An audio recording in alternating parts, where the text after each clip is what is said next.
శృతి, bank KYC తెలుసు, ఈ KYC తెలుసు. ఈ డిన్ ఏంటి, ఈ డిఆర్3 కేవైసీ ఏంటి అనేది మన మెంబర్స్కి అందరికీ చెప్దామా? ష్యూర్. డిన్ అంటే director identification number. DIR3 KYC అంటే ఇట్ ఈస్ an e-form.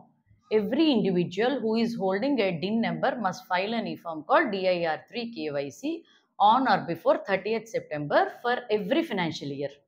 మీరు ఏదైనా ప్రైవేట్ లిమిటెడ్ కంపెనీలో ఆర్ పబ్లిక్ లిమిటెడ్ కంపెనీలో డైరెక్టర్గా ఉన్నారా, ఆర్ఎల్స్ ఏదైనా లిమిటెడ్ లయబిలిటీ పార్ట్నర్షిప్ ఫర్మ్లో డెసిగ్నేటెడ్ పార్ట్నర్గా ఉన్నారా, ఇవేమీ కాదు, మీకు జస్ట్ డిన్ నెంబర్ ఉందా, all of you must file an e form call DIR3 KYC in order to avoid penalties and also to keep your DIN activated. Me DIN number deactivate అయితే you have to file and pay huge penalties.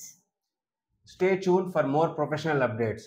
She is Smriti Sri Sure, a chartered accountant and a company secretary. He is Madhav Sure, chartered accountant and a company secretary. Thank you.